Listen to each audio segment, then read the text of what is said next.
What's up, guys? It's three-time NFL Pro Bowler, all-decade return specialist, Josh Cribbs. I want to welcome you to the Mac Sports Connection podcast, where Alex hosts all things Mac, all things football, all things sports, right here, Mac Sports Connection, baby. The Mid-American Conference best, bringing it only the greats, Mac, to everyone.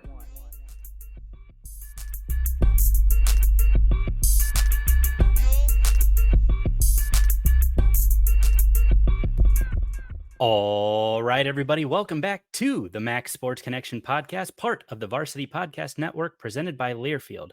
I'm Alex the Captain. Thank you so much for tuning in this week. I have this episode, we're going to make it a little more fun. We're going to kind of relax. We're going to just take a stroll down memory lane, if you will. And you guys know him. The second I introduce him, you'll love him because I love him and he's a great person. The man who coined the phrase infotainment, the now officially former voice of the Ohio Bobcats, Russ Eisenstein. Russ, welcome back to the podcast. Alex, thanks for having me. And it's amazing to hear former voice of the Ohio Bobcats. Yeah. So 16 years, like that Kenny Chesney song, Don't Blink. It went by really, really quickly. And there was a whole lot of infotainment done, good, bad, and in between. And so it's fun not getting set for the season of broadcast, but to go down memory lane of the green and white for sure. So thanks for having me. Of course. And as always, guys, you know, Russ, I've had him on, well, now a couple different times on the show. First, we did a long form interview with Russ, just talking about his life and career. Next, we did a Ohio football championship preview with him and Rob Cornelius back in 2022 before Toledo and Ohio did battle in the MAC championship.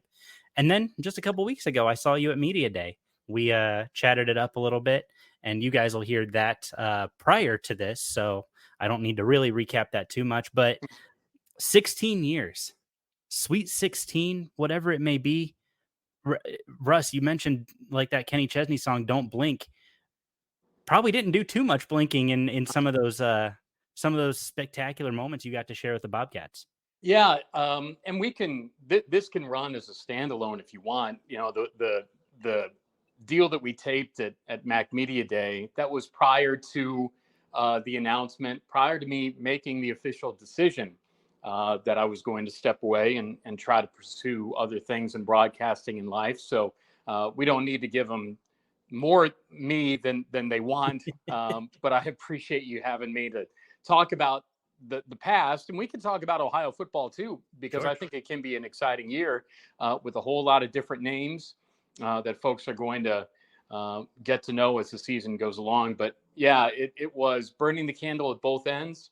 It was a whole lot of informing and entertaining, and it was a whole lot of just trying to do it the way that I thought it needed to be done. And so MAC level, Power 4 level, anything in between, it didn't matter. I wanted fans, listeners, whomever to get as much out of our broadcast as they could. So for games against North Carolina in the Sweet 16 in 2012, or North Carolina A&T in non-conference basketball, or the CIT or the CBI or the NIT or whatever sport I was calling, that was the most important thing to me at that moment for sure. So I think fans hopefully got a whole lot of me in addition to all the things they needed to know when it came to the broadcast. And, you know, I'm not good at a whole lot of things, but I do believe that I'm good at this. And based on the reaction and the response, I'm blown away. Really, I can't thank the fans enough, because it was something truly special when the announcement was made. And then just all of the comments, all the kind words, all the everything afterwards. I'm truly humbled and certainly proud of all the years that I put in here at Ohio. Well, you talk about all that outpouring of love. And I think that's a culmination of the work over 16 years. You know, it's one of those things a lot of people really came to rely on you. You were such a source of information, you know, entertainment, you know, again, that classic phrase you've coined, infotainment, which I'm going to use on a lot more broadcasts going forward. So I'll give you the free 99 cut that I get for using that. So I better trademark it now, is what Yeah, you're saying. exactly. Got it. But it's to me, and I saw that announcement and I saw you post that and share that. And for me, I was so happy for you to see that outpouring of love. I think very often in sports broadcasting, it's a very thankless job. You know, a lot of times, a lot of people don't recognize the work, the time, the effort that goes into creating a quality broadcast, from the research, from getting names right, from, you know, understanding how rosters are laid out, knowing this kid's high school who may be the third string quarterback coming in. Yeah, there's so much thankless work that goes into preparing a broadcast. And Russ, I just want to say on behalf of Mac fans, thank you for 16 great years, because just in the last 4 that I've gotten to know you, I've learned so much more about Ohio than I ever thought I would. Well, I appreciate that. That's very kind of you to say. And I grew up as a fan of this league. I grew up a Northern Illinois fan. The first shirt I ever wore was a Fighting Husky shirt when I was brought home from the hospital, right? So this league and NIU and leagues like the MAC have always been a big part of my life. And so even when NIU left the league before coming back, we always would root for the league. We would go to non-conference games, big ones that the MAC would play in football and men's basketball, and we'd root for the league across the board. I mean, heck, when Kent State was in the College World Series, I was there, and I was going to be there anyway, but it added to even more MACtion magic when Kent State took the field in the College World Series. So, you know, all the campuses that I went to when I was a kid, all of the following of this league in every sport, it was a big part of my life, and it still will be a big part of my life. And I think, you know, when we talk about the preparation, the execution, the broadcast, I'd like to think that the fans really took to all of the things that I and we did here, meaning the production, the videos, the social content. It was total immersion in that week, that game, that storyline, that meaning of what that moment would be. Lighthearted, serious, and everything in between. So that's what I think the fans took to. And when you talk about people listening to the broadcast, there are a whole lot of ways for people to follow games now. And I took it as a point of pride that all ages across the spectrum followed Ohio and the MAC through what it was that I and we did here. So people say that radio is dying, that the coverage of the game isn't going to be done this way anymore. Well, we proved that it can work, and it's proof positive that this style does work in an open and honest fashion. Everybody knew that I and we want Ohio to win, but we're going to let you know what's happening in the broadcast, why it's happening in the broadcast. We'll add context and historical natures to the broadcast. We're also going to tell you about what we're seeing in the arena. We're going to tell you about what we did the night before. We're going to share all of the things that make us unique in broadcasting. It's not just us. Every broadcaster can do it too. But I'm really proud of the way that the fans took to it here. And I was really blown away by the responses from folks of all kinds of ages and backgrounds and levels of involvement. It truly has been special. So let's move over to, because 16 years is a long time to crunch down into 1 or 2 great memories. So give me maybe your top 3 to 5 moments. You know, I know that you were sharing a lot of video or of audio content, kind of talking about some big moments you had with Ohio and calling games. And guys, if you haven't listened to those, go follow Russ on Twitter X, because that was some great content. I love the basketball ones. You know, I think basketball has such a different energy than every other sport. And so listening to those basketball calls, I think one of the games went into 4 overtimes. Yeah, Ohio rallied. That was one of those kind of down the line ones. It was the 7th place game in the Charleston Classic in 2017. and Ohio had lost to Clemson and Dayton prior, and it was Indiana State who Ohio was playing. And so it was a MAC against the Valley. I mean, that's my bread and butter. That's my sweet spot right there. And so it was the first game of the day in Charleston on the final day that we were there. And it was two teams playing as if a national championship was on the line, the battle of wills, in what was the greatest seventh place game in the history of the world, because the teams that were waiting to take the floor had to keep on waiting. The fans that were there to see the next game, they thought it was just amazing. And it was really, from the start, different in how it ended, because Ohio wasn't good in the first half, rallied in the second, overtimes 1, 2, and 3, and then winning it in 4. But it's just proof positive that you never know what is going to happen in any game that's played. I mean, we think we have a pretty good idea of what it is that we're doing, but that was testament to it. But to the broader point, I don't think that there has ever been a better time to be the voice of the Bobcats. And I don't think anyone could hope for more as a voice at any school, to be able to broadcast all of the division winners, all of the MAC tournament championships, all of the bowl victories, runs in the NCAA tournament, and then all of the other moments in between. And so you referenced the audio. I tweeted out all of those, every division winner, every bowl victory, every NCAA tournament win, the MAC tournaments, no hitter in the MAC tournament in baseball, just all that stuff. So it boiled down to 16 years and 10 minutes is what I tweeted out. And it really boiled down with some other plays in there, but it was around 40 to 45 plays in the span of 10 minutes. And it started from my first kickoff at Wyoming in 2008 to the final walk-off. AJ Roush, who hit the transfer portal, he's playing at Michigan now, but final game of my career at Ohio was a walk-off win over Akron. Seemingly meaningless game because two teams weren't going to the MAC tournament, but it was special because I didn't know it at the time, but it would be the last one. And so from start to finish, there's a whole lot that's happened between 2008 and 2024.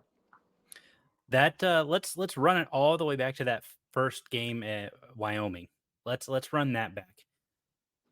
Obviously, you had done broadcasting for other things. You'd been in the scene for a while, but this is your first time doing it at Ohio. Yeah. Talk about that moment, and just did it hit you like, I'm doing this for a school? Yeah, it did. Really, it hit me, prior to the trip, because if you go back to when I was in the NBA, I did pre-half, post-game talk shows, TV shows in Oklahoma City, filled in New Orleans when the Hornets, now Pelicans, were in OKC. So I left there with the idea of, doing play-by-play on a high level. So everything was working, right? So I got Idaho State, and I'm proud of the year that I spent in Pocatello, and the fans were incredible. In fact, there's some fans from there that still listen to the broadcasts at Ohio, listen to every broadcast. Kalina West and her mother listen to every game, every show, see every video. They're in the middle of Idaho, Mackay, Idaho, and so they're as loyal gets. And so Wyoming was okay. Everything's working. This is my time to show what I can do on the FBS Division 1A level, and wore a suit on that day. I remember it was like an upper 80s degree day in Laramie, Wyoming.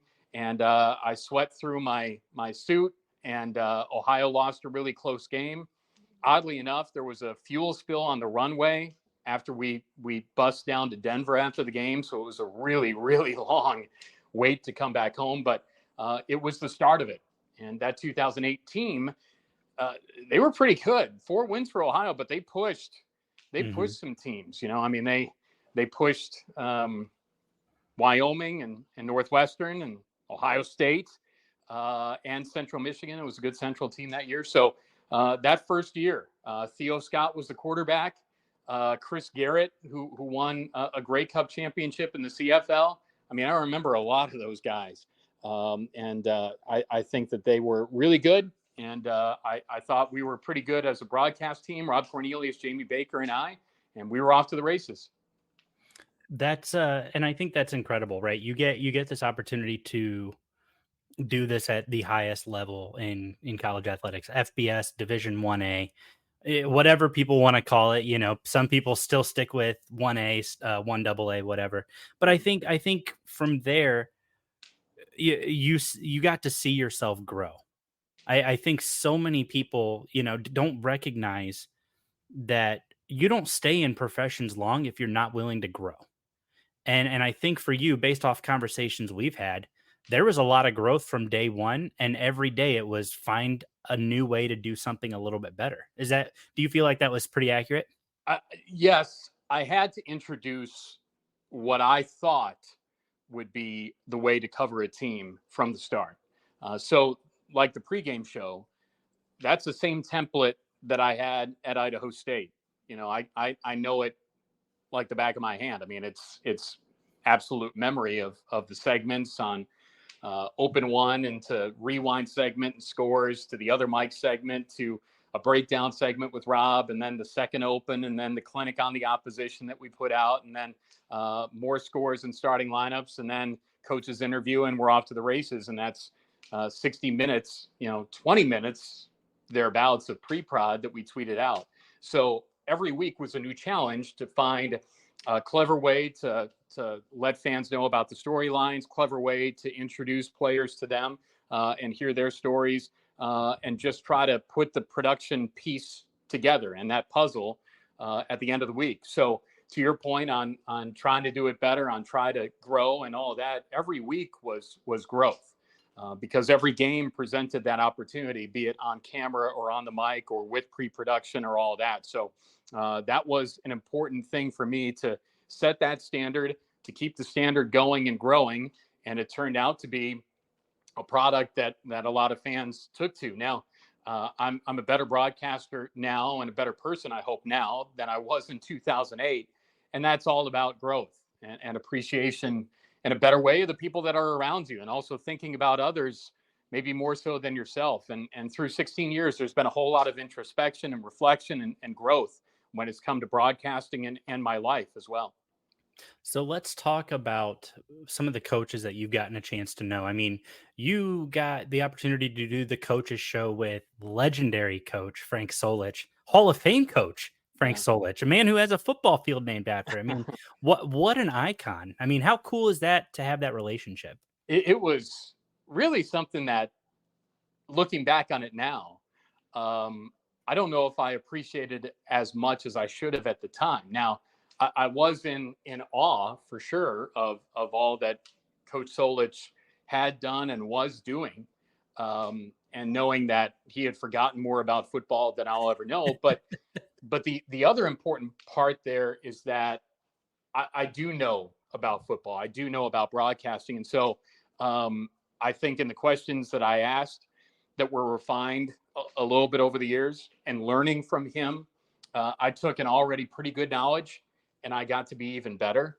And so to have that opportunity with him for an hour every week at a chain pizza restaurant, or at this place or wherever in Athens, or just seeing him at practice, it was one of those things that was like, wow, I'm around this type of person, this head coach who's doing this at Ohio. It was really special. And then it made you want them to win that much more. But know that if they didn't, that we could still talk about that. And that's the type of person that Frank Solich is.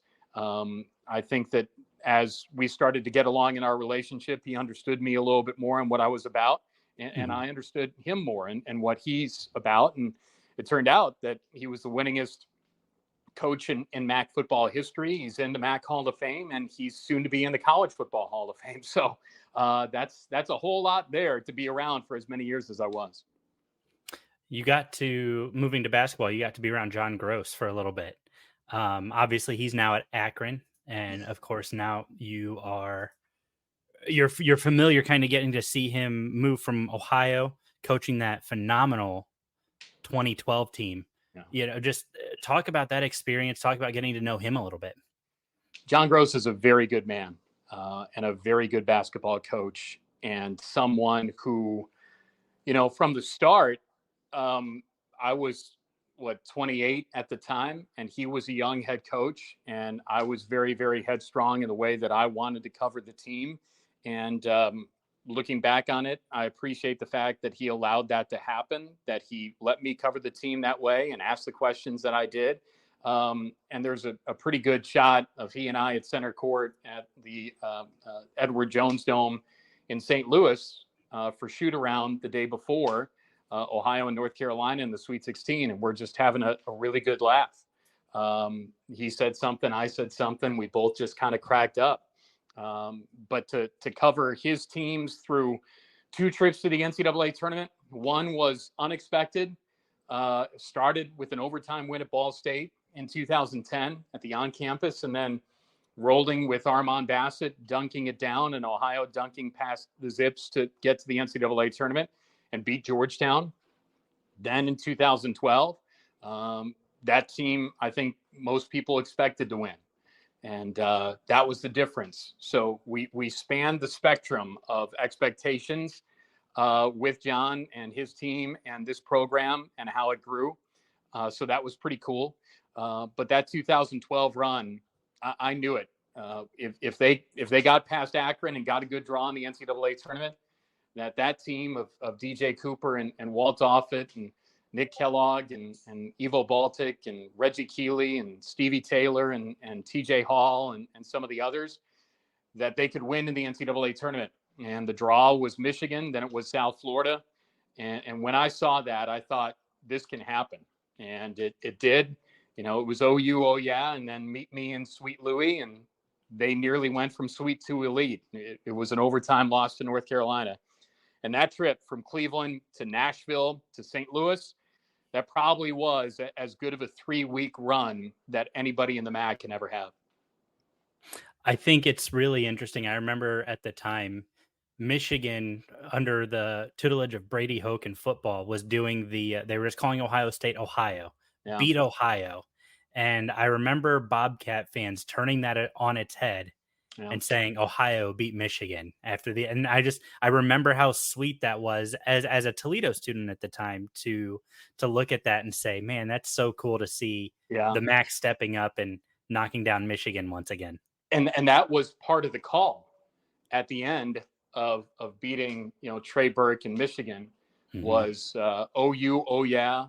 And at the end of it was, we are Ohio. And that was something that the fans took to, and that made it to the final call as well, because playing Michigan and having all that other stuff of who is Ohio, is it Ohio State, whatever. Well, it was OU, oh yeah, we are Ohio. And then it was off to take on Stan Heath in South Florida in a real offensive struggle. If anybody got a multiple possession edge in that game, they were going to win. And it turned out it was Ohio. Man, that's Stan Heath. That's so wild now, watching his career and now where he's at. And it's that I remember very, very vividly. That was my first MAC tournament, was that 2012 MAC tournament. It was Toledo women lost to Eastern Michigan in the semifinals. Ohio had beat Toledo, I believe, in the quarterfinals.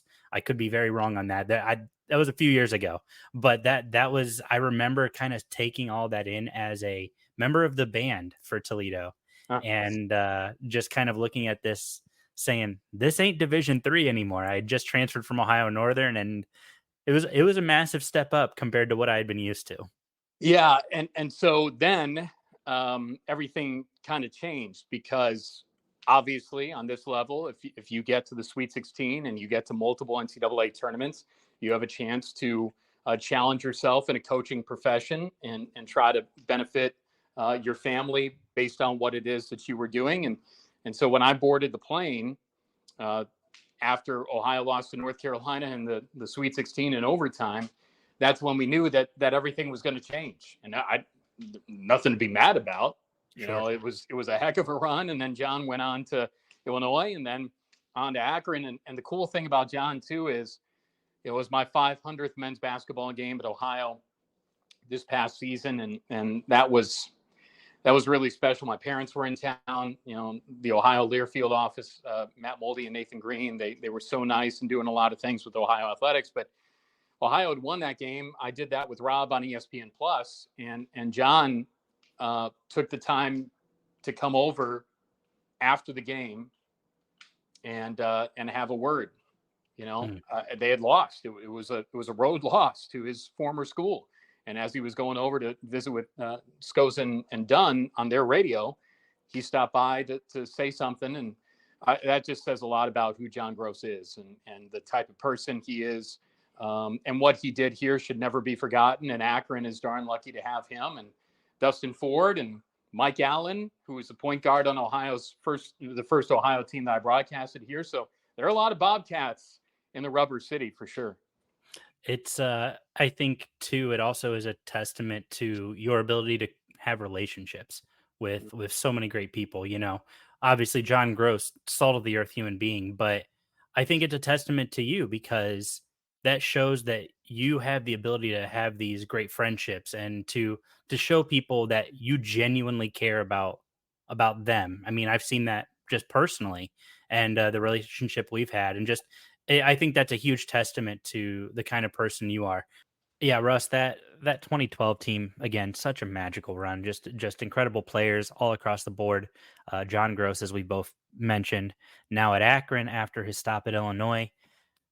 Now we have Jeff Bowles, and what I think is probably a severely under talked about, and I think you would agree, the 2021 Ohio Bobcats basketball team. You called those games from home, essentially. Yeah. And then they went to the tournament and knocked off the defending national champion, Virginia. Talk about that season. Well, first off, it's so important for Jeff and his family because of his background with Ohio. And obviously back to his days playing with Gary Trent and winning the MAC and then going to the NCAA tournament. And for him to have really a grind of a fight as an assistant coach, doing it the right way, going through some really good programs and gleaning off of the head coaches that he was around to make him the head coach that he is now. And a lot of that foundation in his head coaching life comes from Larry Hunter, who is spoken of with great reverence here at Ohio. And there have been so many great head men's basketball coaches here. Going back to Danny Nee, prior to Larry Hunter's run, and then obviously you look at John Gross and Jim Christian and the Saul Phillips era certainly set up some players to be around for when Jeff was here and to build that thing. And then you go back to just the oddity of the 2020 MAC tournament, because they were the only players to be on the floor in Cleveland. Because Ohio and Akron were supposed to play in that quarterfinal round when the whole world seemed to come to an end from a sports perspective. So the amount of foreshadowing there for them to be on the floor and then to be able to cut the nets down the next year was just awesome. And the players that he and his staff got so much out of. Obviously, it's very well documented what Jason Preston was able to do, starting with the previous staff, and then Jeff and his staff certainly built upon all of that. And so you had that guy as the center spoke of the wheel, and then Ben Vanderplas and Ben Roderick and other guys that were in that mix too.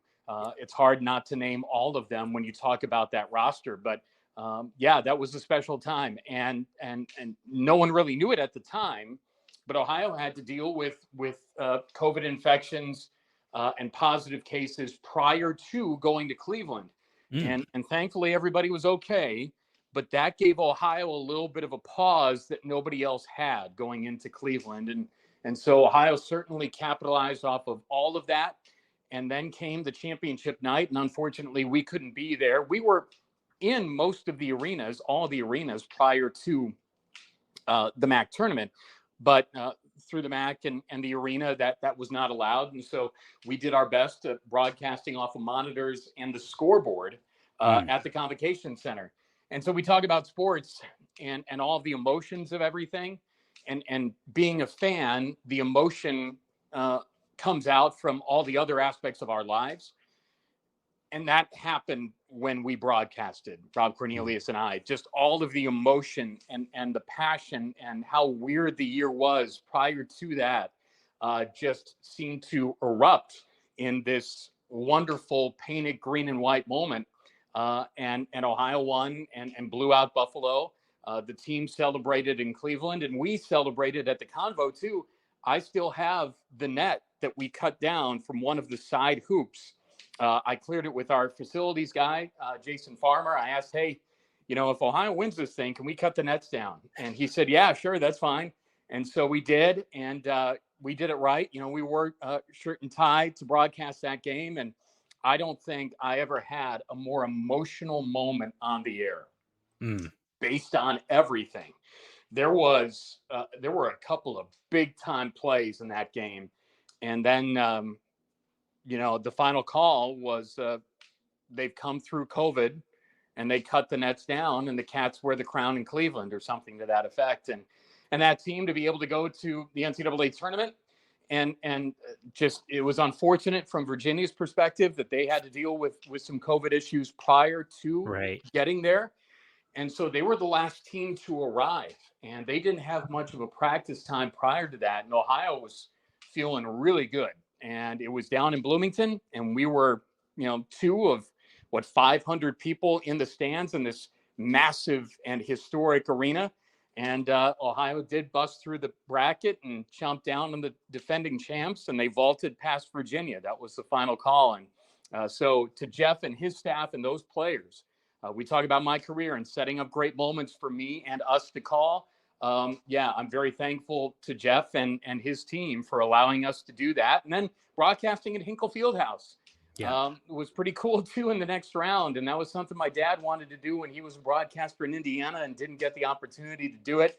And so I was there for him and my mom and everybody else that wanted to broadcast there. But that 2021 team and that run in Cleveland and then the NCAA tournament sure was special.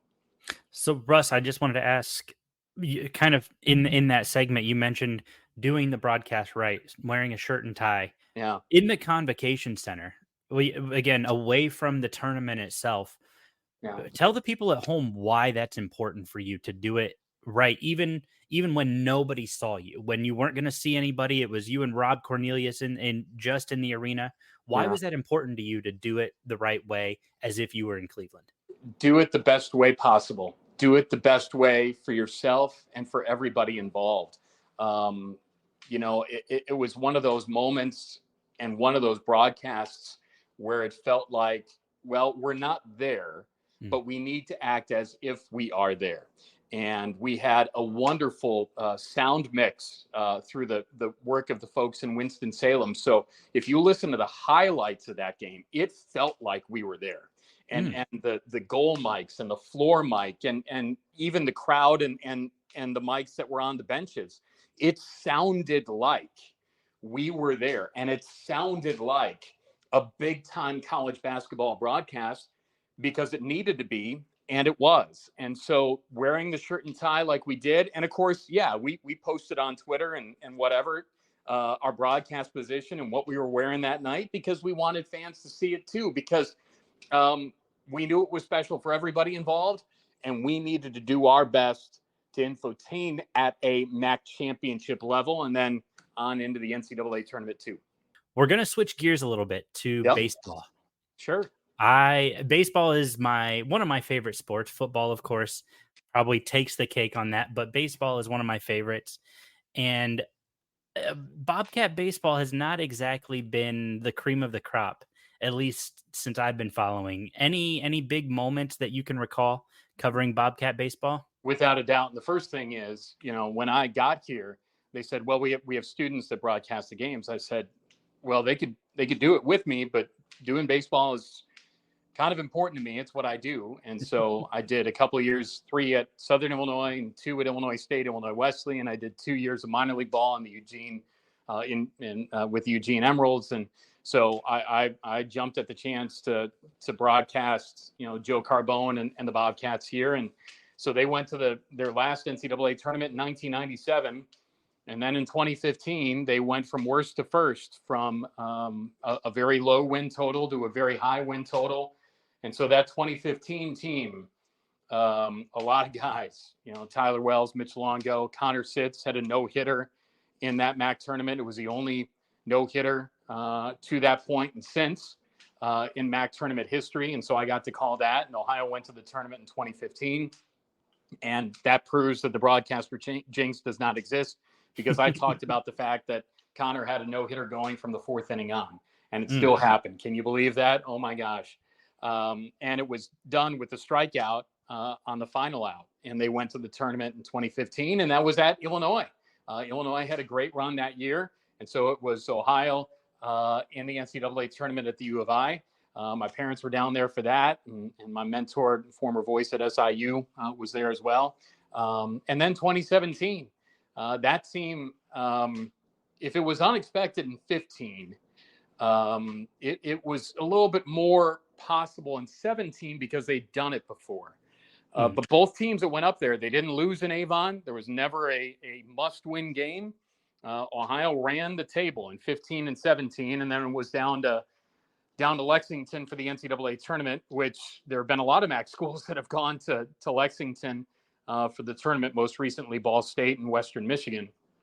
So yeah, there have been big moments for Bobcat baseball, and those two NCAA tournament runs were a big part of my time here. Man, I just missed those NCAA tournament runs by a couple years. I should have started this thing sooner.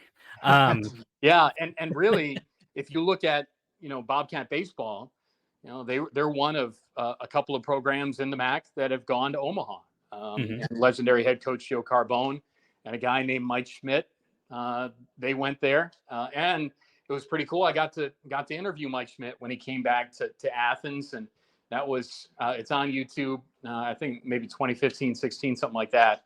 But that interview was, and Tanner Smith was the guy that was doing the shooting and the editing and all that. It was a really, really cool piece, and it was awesome to have a sit-down talk with a Bobcat legend who, oh, by the way, is a Major League Baseball Hall of Famer. So that was pretty cool. Just a little casual side piece on the Hall of Fame in Major League Baseball. But no, that's, just it seems like so many great moments in Ohio athletics over the years. And I think what a lot of people, it's easy for the fans to be like, yeah, that's my school that did that. But to be the one to get the call that, that's special. Yeah. And that's what I said about there's been no greater time to be the voice of the Bobcats. Dick Shore is a legend here. He's a Hall of Famer here. And he's a guy that probably more veteran Bobcat fans remember. And then Derek Scott, who's at South Carolina now. He got to call a run to the Final Four with the Gamecocks on the basketball side. And of course, South Carolina baseball is outstanding too, and has had runs to Omaha, and he's been a part of that. A guy named Warren Swain was a one-year guy in between, and he's done great things in his broadcasting life. But then, it's been Rob Cornelius and I, and that bond that we've had together, and the R&R show with Bobcat football, basketball has been really fun. And then all the other shows that go with it. That's the other thing. It's more than just the games here. So we've given fans a whole lot of infotainment, be it when we went to Penn State doing a show the night before that game, or a show before the second time that Ohio went there, all the special shows that we've done from the MAC tournament, NCAA tournaments, all of that. So we've given them a lot, and Rob C is a big part of that too. I think when people look at Ohio, they, there's a name prestige there for out of the MAC anyway. And I think when people look at Ohio, I think that's something that you can be very proud of what you did there. I think a lot of people want to say, oh, well, it's just the MAC, or, and that's fair. That's very fair criticism. But I think when you look at the work you put in, you can be very proud of that. And I think you are.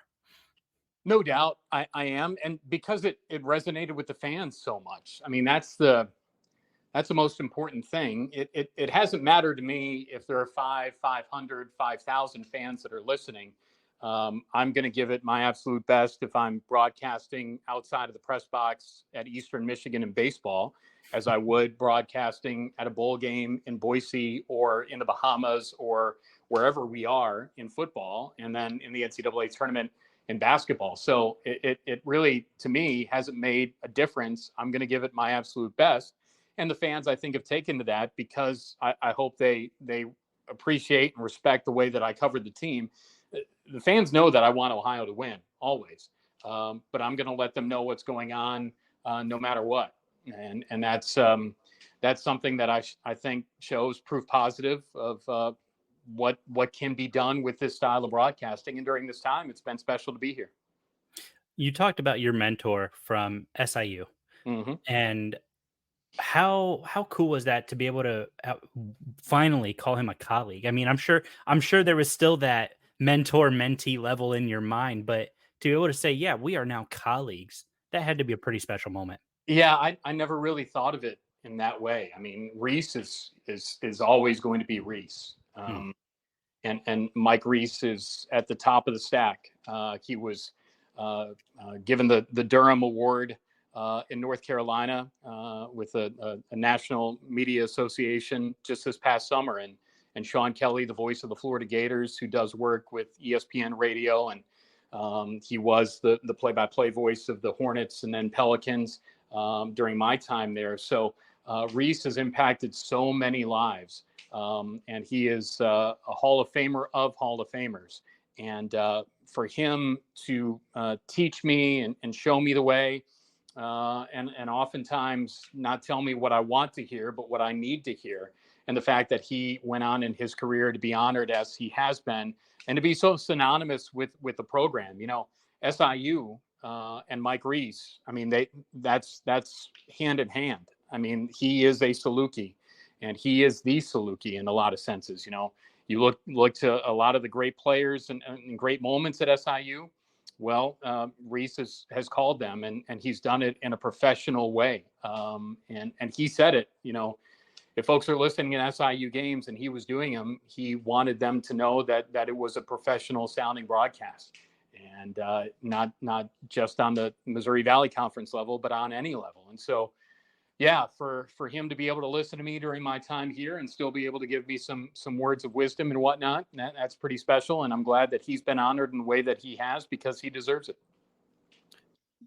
You talked about kind of growing up, and we've talked about this before on the show, kind of following in your dad's footsteps and him and what he's done. I had the great chance to meet both of your parents this past fall, and well, I think your dad and I could have talked sports for 10 weeks, and we wouldn't have run out of things to talk about. And I love that as I got to talk to both of your parents and kind of learn a little bit more about Russ and who made this human. It was really, really special to kind of see their passion and their excitement for sports, and it's genuine, and to see that in the whole family, for me to witness that's pretty special.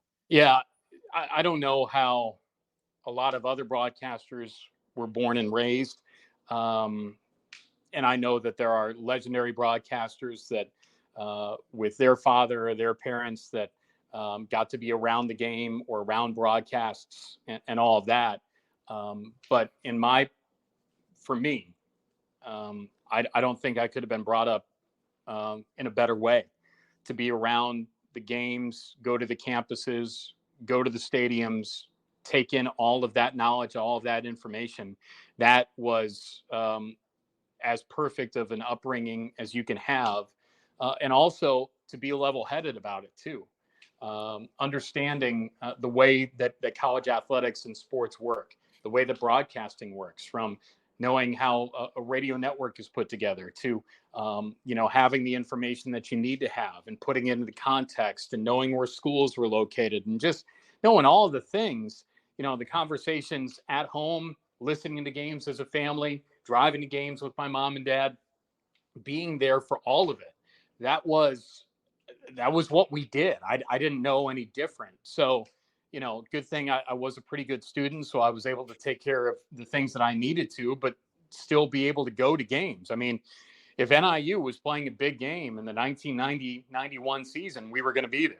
The Missouri Valley Conference tournament in St. Louis, we're going to be there. If there's a big non-conference game for the MAC that we could get to, we're going to be there. We're going to try to put as many games into one weekend as we could. And that was my whole life, and it was listening to games on the radio and trying to find that station on the transistor radio. 1987 Milwaukee Brewers won 13 in a row to start the year. Juan Nieves pitched a no-hitter in Baltimore, and we listened to that game with the transistor radio on top of the kitchen curtain, because that was the only way that the station could come in. So, yeah, all of that from the background to being around my parents, and then their support and loyalty as season ticket holders at Northern Illinois and boosters there, and season ticket holders at Northwestern, and the stat packet that my dad brings to the games. And then, having he and her just below the booth when Ohio went in to play NIU, or having my dad on the air and my mom able to see that. I mean, that stuff, it's truly remarkable. And their understanding of the broadcast business is important to me, because they could understand what it is that I'm trying to do, what I'm trying to do next. And hopefully it's big things, because they deserve it too. Sure. And let's talk about your dad bringing stat packs to games. And I got to witness that as well upon meeting your folks. And, just there with his pen, pencil, and Yep. a bunch of notes. And I think early on, and I'm trying to recall from our previous time we had you on the show, but I think early on, your dad was kind of showing you the ropes on how to properly record stats and how to identify, hey, it's important to know this, or maybe this is more important to talk about this guy because he's doing X, Y, Z. Talk about how he kind of helped shape you early. Yeah. So pre-internet, it was hard to have as much information as we had, but we got as many stats as we could. We tried to get, the pregame notes at whatever place that we were at, rosters and stats and stat packets, and putting that together.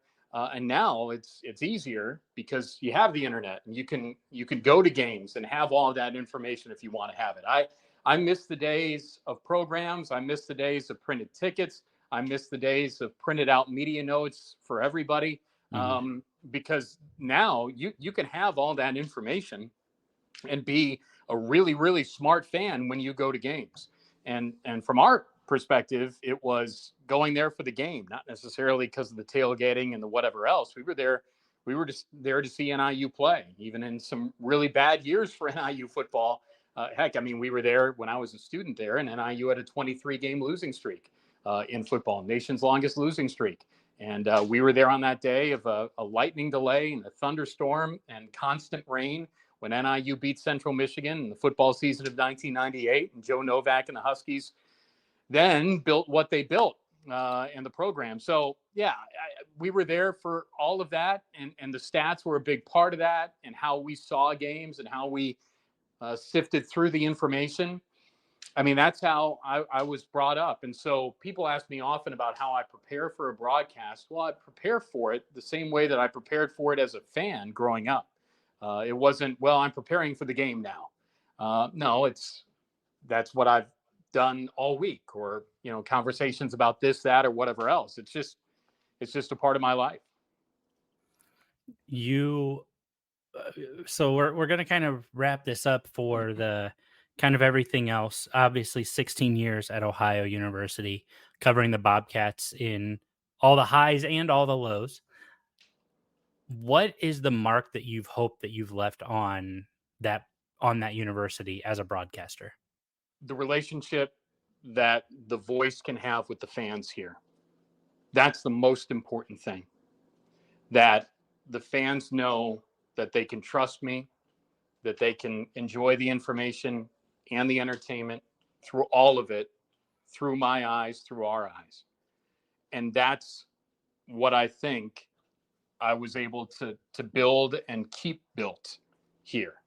And so then you get through the response of all of the great calls, all of the great moments, all of the things that the student athletes, the coaches, the staffs, the administration helped present to the broadcaster.